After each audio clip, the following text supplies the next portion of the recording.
तर साहेब, मी जगदीश गायकवाड, घोडा ग्रामपंचायत उपसरपंच, माजी सरपंच.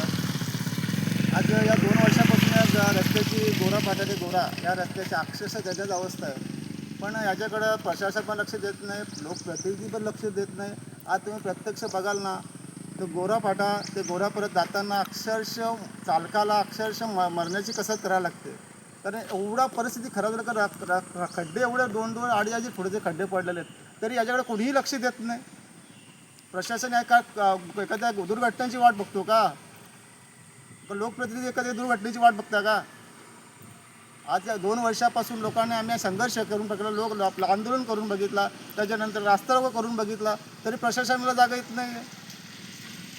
आज दैनिक अवस्था आली या रस्त्याची. आज 2 वर्षापासून शाळेतील मुलांची अवस्था करावी, तर गोरा पेसला जाताना लोकांना कसरत करावं लागते. म्हणजे शाळा आहे, शाळेची लहान लहान मुलांना कसरत करावं लागते, तरी याच्याकडे प्रशासन लक्ष देत नाही. आणि अक्षरशः तुम्ही बघाल ना, तर तुम्हाला मी दाखवतो कधीकधी ते आज अक्षरशः तुम्ही बघाल ना, तर 2-2 अडीच फुटाचे खड्डे पडलेले. हे बघा, हे बघा, हे 2-2 अडीच फुटाचे खड्डे पडलेले. कसे काय वाहन गाडी चालवणार तरी कसे काय? आज जाणारी पोरं शाळेमध्ये कुठल्या याच्यावर जाणार आहेत? त्याच्यानंतर हा रस्ते इकडे पुढे बघा, पुढे बघा, इथे 2-2 अडीच फुटाचे रस्ते खड्डे पडलेले आहेत. हे कसे काय बघा, हे बघा तुम्ही. तर याच्याकडे कोणी लक्ष देत नाही. म्हणजे एखादी दुर्घटना झाली का प्रशासनाला जाग येणार, पण लोकप्रतिनिधी हे करण्यासाठी येणार, नावं देणार लोकांची स्थावन करण्यासाठी.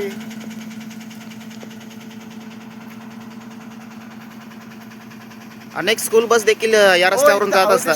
शाळेतील मुलांची अक्षरशः कसं कार्यवरची कसं करते मुलांना. येणारा पेशंट जर प्रत्येक, आता मी पण चानवालक प्रत्येक जर येणारा माणूस अक्षरशः प्रत्येक महिला शिव्या देते लोकप्रतिनिधीला. आज तुम्ही ही गाडीची परिस्थिती बघा, ही गाडी बघा, बघा ही जर पलटी झाली तर काय करणार सांगा मला.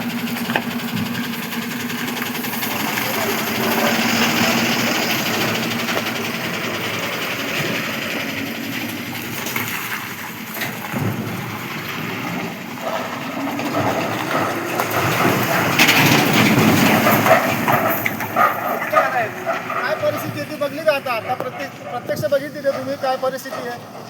परिस्थिती काय ती बघितली ना, गाडी जाऊ शकत नाही, एवढी खतरनाक परिस्थिती झालेली आहे. तरी माझी नम्र विनंती प्रशासनाला पण आणि लोकप्रतिनिधीला पण, गोरा फाटा ते गोऱ्याच्या रस्त्याच्या अक्षरशः याच्याकडे दुर्लक्ष द्यावे. दुर्लक्ष नका करू, कारण एखादा दुर्घटना झाली तर आपलीच लोक ते इथेशी पडतील. तरी लोकप्रतिनिधी याकडे लक्ष द्यावं, प्रशासनाला लक्ष द्यावं, बस एवढं.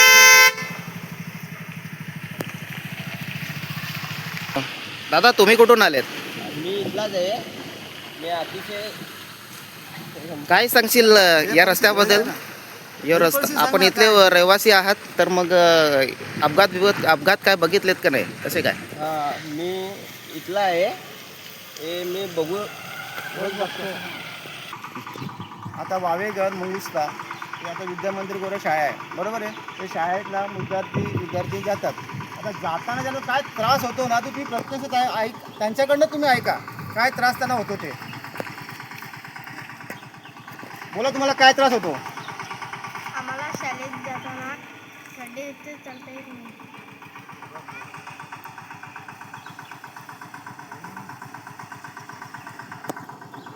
दीदी, तुला पण त्रास होतो का नाही? तुम्हाला त्रास होतो का नाही शाळेत जाताना? तुम्हाला रस्त्याने चालता तरी येतो का? नाही. आज ही परिस्थिती आहे विद्यार्थ्यांची. त्यांना रस्त्यातून चालता येत नाही. रस्त्यावर त्यांना गाडीने चिखल उडवलं का वापस घरी यावं लागतं. धन्यवाद.